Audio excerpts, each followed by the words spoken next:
नमस्कार. मार्केट मराठीमध्ये मी अजय तुमचं सर्वांचं हार्दिक स्वागत करतोय. आपण बघतो निफ्टीचा ॲनालिसिस.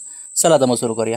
मार्केट क्लिअर कट कसं बघायला मिळतं बघा, व्यवस्थित चांगला फॉल आपल्याला बघायला मिळाला आणि त्याच्यानंतर जवळपास मार्केट जे आहे थोडेफार आपण म्हणू शकतो कन्सल्टेशन फेजमध्ये बघायला मिळते. जवळपास असा विषय काय की मार्केटमध्ये जवळपास आपण म्हणू शकतो सेलरची ताकद कमी होते का, डेफिनेटली एस पुश करण्याचा प्रयत्न करतात, परंतु मार्केट जे आहे त्या लेवलच्या आसपास जाण्याचा प्रयत्न करते. पण थोडक्यात काय आपण म्हणू शकतो सध्या 2-3 दिवस पुश करण्याचा प्रयत्न आहे, परंतु बायर जे आहेत 24,300 24,400च्या आसपास जी चांगली सपोर्ट झोन आहे ते जवळपास कंट्रोल घेण्याचा प्रयत्न करतात. क्लिअर कट आपल्याला बघायला मिळतो, हे लक्षात असू द्या.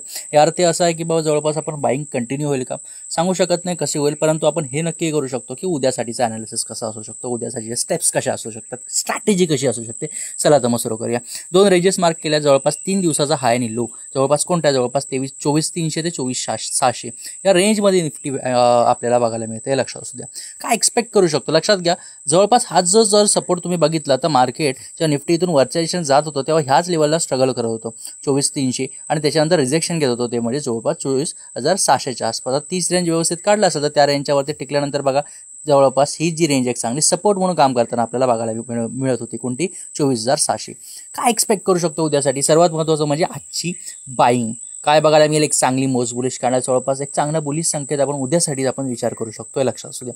त्याचबरोबर आपण बघू शकतो की जवळपास ही कन्सोलिडेशन फेज जो आपल्याला बघायला मिळाला त्याच्यानंतर ही जो होतं जवळपास आपण म्हणू शकतो इथून डायरेक्ट सेलिंग बघायला मिळाली आणि 24,300च्या आसपास इथे सपोर्ट घेऊन मार्केट परत एकदा बाउन्स बॅक हे जवळपास आपल्याला कधी बघायला मिळतं बघा, जवळपास या रेंज म्हणजे मागच्या गुरुवारी बघायला मिळालं. मग शुक्रवारी जवळपास परत गॅपडाऊन झालं आणि तिथून सेलिंग परत कंटिन्यू होताना बघायला मिळाले, हे लक्षात असू द्या. परंतु आज काय झालं, आज रेंज त्याच लेवलला मार्केट ओपन झालं, लेवल तोडण्याचा प्रयत्न केला 24,300, पण त्या लेवलच्या आसपास आपण म्हणू शकतो एक बायर्सनी जो एक हात जो आहे एक बिग हँड उचलला आणि तिथून एक चांगली मुवमेंट आपल्याला बघायला मिळाली, हे लक्षात असू द्या. ठीक आहे, मग आपण उद्यासाठीचं काय एक्सपेक्ट करू शकतो. सर्वात महत्त्वाचं आपण थेट जा 15 मिनिटाच्या टाइम फ्रेमवरती. आता इथे आल्यानंतर तुम्हाला समजेल काय झालं बघा, मुवमेंट झाली आहे, बाईंग झालेली आहे एक व्यवस्थितरित्या. ठीक आहे, परंतु बाईंग जरी झाली आहे तरी जवळपास शेवटची 15 मिनिटाची कॅन्डल बघा अशी एक चांगली बिअरिश कॅन्डल आहे, हे लक्षात असू द्या.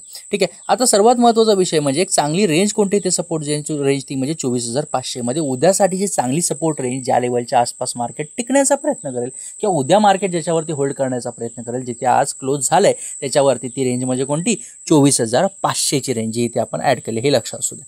ठीक आहे, सो उद्या ओपनिंगवरती अवलंबून मार्केट कसं ओपन होईल. जर साईडवेज ओपन झालं तर परत एकदा मार्केट ह्या लेवलच्या आसपास सपोर्ट घ्यायला येऊ शकतो 24,500च्या आसपास. मग इथे कसं एक वर्क होतं ते नक्की बघा, परंतु 24,500ची लेवल तुटली तरच आपण ॲग्रेसिव्हली परत एकदा सेलिंगकडे जायचं आहे आणि 24,500 लेवल नाही तुटली इथे कुठेतरी सपोर्ट घेऊन कुठेतरी पॉझिटिव्ह पॅटर्न 24,500च्या लोला जवळपास सपोर्ट रेंजला बघायला मिळाला 5 मिनिटाच्या टाइम फ्रेमला वगैरे, तर डेफिनेटली बाईंग करू शकता, जेणेकरून एक मुवमेंट चांगली वरच्या दिशेने एक 30-40 पॉईंटचा वरच्या दिशेने टार्गेट घेण्याचा प्रयत्न करू शकता. बाईंग कंटिन्यू कुठे करू शकतो, बाईंग कंटिन्यू लगेच हाय तोडल्यावरती करायचं नाही. 24,628 आता ह्या लेवलच्या आसपास आल्या तुम्हाला समजेल का ही रेंज महत्त्वाची आहे बघा. मार्केट आल्यानंतर ह्याच लेवलच्या आसपास रिजेक्शन घेऊन मग तो फॉल झाला होता आणि आता सुद्धा त्याच लेवलच्या आसपास तिथून एक सेलिंग बघायला मिळाली. आता करंटमध्ये त्या लेवलच्या आसपास आहे, म्हणजे जर होल्ड करायचं झालं तर लक्षात घ्या साईडवेज ओपन होऊन गेलं तर 24,600च्या वरती बाय करायचं का, उत्तर नाही. 24,628च्या वरती टिकू द्यात मग बाय करा, मुवमेंट चांगली वरच्या दिशेने मजबूत तुम्हाला बघायला मिळू शकते. 24,650 जवळपास रेंजेस कशा पकडायचे, टार्गेट कसे पकडायचे तेही तुम्हाला सांगतो. टार्गेट पहिलं कोणतं पकडायचं हे पकडा 24,671, दुसरं टार्गेट 24,734 आणि तिसरा टार्गेटचा पकडायचा झाला तर डेफिनेटली तुम्हाला 24,784 किंवा 24,800च्या आसपासचे टार्गेट तुम्ही सेट करू शकता. लक्षात घ्या सर्वात महत्त्वाचा विषय तुम्हाला सांगतो, जर मार्केट ह्याच रेंजमध्ये जर 24,600च्या वरती उद्या टिकण्याचं सक्सेसफुल झालं तर लक्षात घ्या या आठवड्यात आपल्याला 24,800 24,600 ह्या एक संघर्ष बघायला मिळेल किंवा 24,900 ते 24,600 या रेंजमध्ये कुठेतरी संघर्ष आपल्याला बघायला मिळेल, हे लक्षात असू द्या.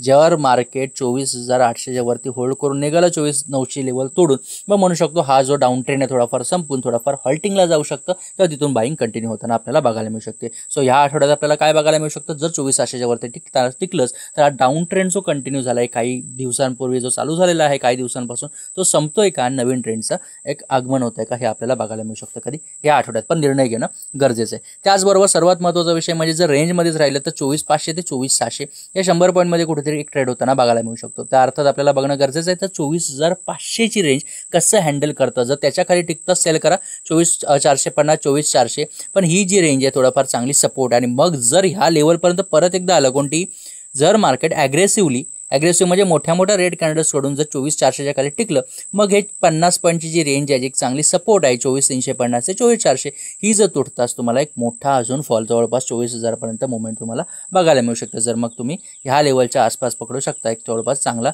फॉल जो आहे बघायला त्याच्यापुढे मिळू शकतो. सिंपल निफ्टीचा अनालिसिस आहे. उद्यासाठी जर समजलं असेल तर like, comment, share, channel subscribe करा, बेल आयकॉन दाबा, जेणेकरून पूर्ण अपडेट तुमच्यापर्यंत पोहोचतील.